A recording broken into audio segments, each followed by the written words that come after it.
Meron nga ako wooden calendar dito mga mi. Natutuwa nga ako dito sa wooden calendar ko na to mga mi. Nakita ko lang din to sa Black App mga mi. So doon ko to na check out mga mi. Talagang ang mura niya lang mga mi. Tsaka ang bilis lang din yan dumating mga mi na nakakatuwa to mga mi kasi minimalist na siya ba mga mi. Space saver na din siya at hindi mo na kailangan din dumikit dyan sa pader-pader. Diba uso dati yung calendar natin mga mi is dinidikit-dikit yung karton ba siya mga mi. Pero ngayon meron ng ganitong mga calendar mga mi. Ililipat mo lang yung month tsaka yung mga numbers niya, yung date ba.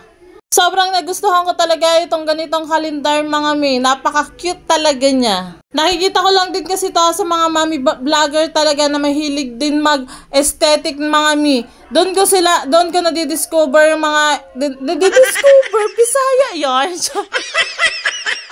O diba, nabulol na, nabisaya pa.